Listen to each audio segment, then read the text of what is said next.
Is that sort of perfunctory or pro forma, or just the language you use in a typical case? That was typical language, yes. Are you now considering changing that in other cases? Because this is a really high-profile case, but there are other victims, that could potentially come forward and feel equally offended. We answer complaints based on the circumstances of the case, and so we'd have to look at the circumstances of future cases. So even though you wouldn't use that particular phrase again, will you still attempt to assert that the events of what happened to a degree happened because of Tamir Rice's actions?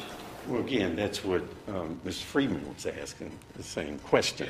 And so I'll give you the same answer. We will continue to assert a defense and use language that is appropriate.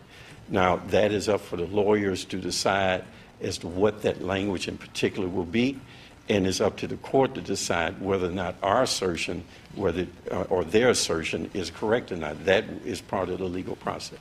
We ran that story this weekend that you did, put something out on Friday, and we ran it. And I don't remember the exact quote, but it was that Tamir caused his own death. I think that's the general That's principle. not what it That's the general principle that people derive from it. But if you want him to read it, and then you can get the exact language. We'd love to. We've asked for it twice. The complaint is, before this stuff is on file. exactly. So you could just go anywhere and pick it up. But she can read the actual language for you. Yeah. How long do you have to amend it? 21 days. At least 21 days. The answer to the complaint is on file in the case, and it's all publicly accessible through the federal court's website. But there were we asserted 20 affirmative defenses when we answered the complaint. The language that's been picked up by the media was contained in 3 of them. And I'll just read the first one. They're all very similar. Plaintiffs' decedents' injuries, losses, and damages complained of were directly and proximately caused by the failure of plaintiff's decedent to exercise due care to avoid injury.